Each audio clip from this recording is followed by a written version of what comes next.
Google ads के अंदर cost per click को कैसे ऑप्टिमाइज करना है। देखो, काफी बार स्टूडेंट्स कहते हैं कि सर गूगल एड्स तो चला रहे हैं पर कॉस्ट पर क्लिक क्या है कि काफी महंगी आ रही है। तो हम ये इस वीडियो में डिस्कस करेंगे कि आपको कॉस्ट पर क्लिक को कैसे इंप्रूव करना है।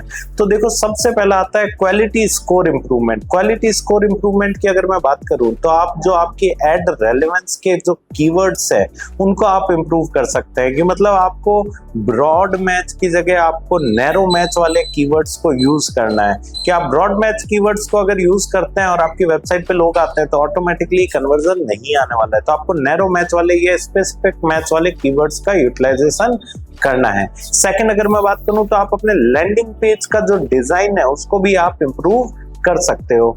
थर्ड, अगर मैं बात करूं तो आपका जो CTR है, CTR को बढ़ाने के लिए आप क्या कर सकते हो, कैची हेडलाइंस या कैची मेटा डिस्क्रिप्शन, मेटा टाइटल पे फोकस करके और बढ़िया सा बना सकते हो।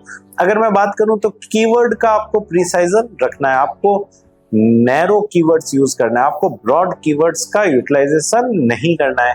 अगर मैं बात करूं आपके अकाउंट स्ट्रक्चर की, तो देखो क्या होता है ना कि यूजर जो एड अकाउंट होल्डर होता है कभी तो किसी टाइप का कैंपेन चला रहा है। फॉर एग्जांपल, कभी वो वॉशिंग पाउडर बेचने का ऐड चला रहा है, कभी वो अचानक से डिजिटल मार्केटिंग का ऐड चला रहा है, कभी वो मिठाई बेचने का ऐड चला रहा है, सेम ही एड अकाउंट को यूज में लेकर के। तो देखो, गूगल एड्स के एड अकाउंट लर्निंग में टाइम लगता है, तो आपको ऐसा नहीं करना है। आप ट्राई करें कि तीनों चीजों का सेपरेट एड अकाउंट रखें, राइट। तो उससे क्या है कि गूगल एड्स को समझ आ जाएगा कि उसको आपका ऐड किस टाइप की ऑडियंस को दिखाना है। तो ऐड अकाउंट आपको सेम रखना है। एक तो सबसे पहली बात, आपको अलग अलग कामों के लिए अलग अलग ऐड अकाउंट्स का यूटिलाइजेशन करना चाहिए। सेकंड, आपको एड एक्सटेंशंस का भी यूज करना चाहिए। देखो, जब आप गूगल एड्स बनाते हो तो एड एक्सटेंशन आते हैं, काफी सारे असेट्स आते हैं जो आप अपने गूगल एड के साथ में जोड़ सकते हो। तो आपको एड एक्सटेंशंस का बढ़िया ढंग से इस्तेमाल करके और फिर गूगल एड्स को डिजाइन करना है। नेक्स्ट आती है बिडिंग स्ट्रेटेजी। बिडिंग स्ट्रेटेजी की अगर मैं बात करूं तो आप ट्राई करें कि ऑटोमेटिक वाली बिडिंग को यूज करें। और अगर ऑटोमेटिक वाली बिडिंग को आप यूज नहीं कर रहे हैं गूगल एड्स बनाते वक्त, तो जो आप बिडिंग कर रहे हैं उसके अंदर टाइम टू टाइम एडजस्टमेंट्स करें।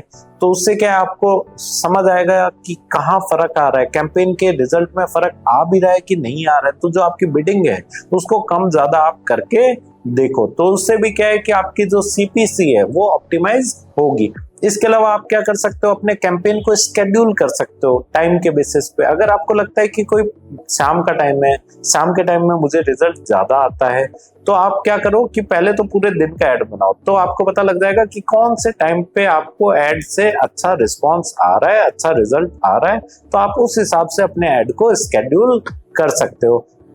आप ट्राई करो जो आपके हाई कन्वर्टिंग कीवर्ड्स है। देखो, कीवर्ड की पूरी लिस्ट होती है, उसमें जिस कीवर्ड से आपको अच्छा रिजल्ट आ रहा है, जो हाई कन्वर्टिंग कीवर्ड्स है उनका यूटिलाइजेशन आप अपने गूगल एड्स के अंदर गूगल एड कैंपेन डिजाइन करते वक्त यूज कर सकते हो। नेक्स्ट, अगर मैं बात करूं कॉम्पिटिटर मैनेजमेंट की, तो कॉम्पिटिटर मैनेजमेंट का भी आपको ध्यान रखना है। आपको लॉन्ग टेल कीवर्ड्स को यूज करना है, आप शॉर्ट टेल कीवर्ड्स को यूज ना करें, क्योंकि शॉर्ट टेल कीवर्ड्स क्या होते हैं कि काफी ब्रॉड कीवर्ड्स होते हैं। आपको नैरो कीवर्ड्स को यूज करने के लिए आपको लॉन्ग टेल कीवर्ड्स का इस्तेमाल करना है। इसके अलावा आप ट्राई करें कि आप अलग अलग लोकेशन पे ऐड चला करके देखें और देखें कि जहां से, जिस लोकेशन से आपको बेटर रिजल्ट आ रहा है, आप उस लोकेशन को फोकस करते हुए और उस पर ज्यादा ऐड दिखाएं। धन्यवाद। इस टॉपिक के बारे में और डिटेल में पढ़ने के लिए या हमारे ऑनलाइन कोर्स में एडमिशन लेने के लिए वीडियो के डिस्क्रिप्शन में दिए गए लिंक पे क्लिक करें।